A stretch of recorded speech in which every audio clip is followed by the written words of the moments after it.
আমি এরকম groomed up কখনোই ছিলাম না। আমি খুবই টম বয় টাইপের ছিলাম। কেমন আছেন আপনি? আমি ভালো আছি, তুমি কেমন আছো? আচ্ছা আপু, এখানে এসেছেন যখন কন্টেস্টেন্ট দেখছি তো নিজের কথা মনে পড়ছিল কিনা? হ্যাঁ, অবশ্যই আমার নিজের কথা প্রতিটা মুহূর্তে মনে পড়ছিল। ইনফ্যাক্ট আমি যখন লাস্টে কথা বলতে গিয়েছিলাম আমি তখন ইমোশনাল হয়ে গেছিলাম আসলে। কারণ আমি যখন প্যাজেন্টে জয়েন করি তখন আমি আসলে এখন আপনারা আমাকে যেভাবে গ্রুমড আপ দেখছেন একেবারে হেয়ার করা, আমি এরকম গ্রুমড আপ কখনোই ছিলাম না। আমি খুবই টম বয় টাইপের ছিলাম।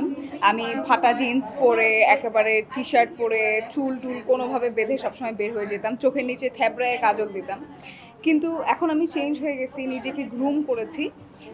বাট আমি নিজের ট্রু সেলফটার সাথে এখনও কানেক্টেড। আজকে যখন কন্টেস্টেন্টদেরকে দেখলাম, ওদেরকে নাচতে দেখলাম, গাইতে দেখলাম, একটা কিছু পাওয়ার যে আশাটা, একটা স্পিরিট যে চোখে সবার, যে সবাই জিততে চায়, সবাই কিছু একটা করতে চায়, এবং যে দুঃখটা তারা পেয়েছে যখন তাদেরকে মানা করে দিতে হয়েছে আমাদের, এই জিনিসটা অনেক রিলেট করেছি। আচ্ছা আপু, যখন ক্রাউনটা মাথা আসলো মানে উঠলো তখন আপনার ফিলিংস কেমন ছিল? এখনো কি সেটা মনে পড়ে কিনা?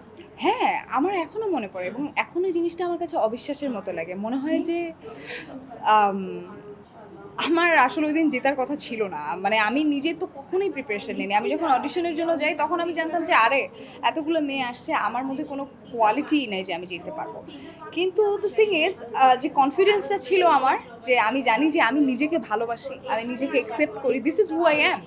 আমি এভাবেই গেছি এবং এভাবে যাওয়ার পরে যখন আমি জিতলাম, আমার ন্যাশনাল ডিরেক্টর ছিলেন মেঘনা আলম।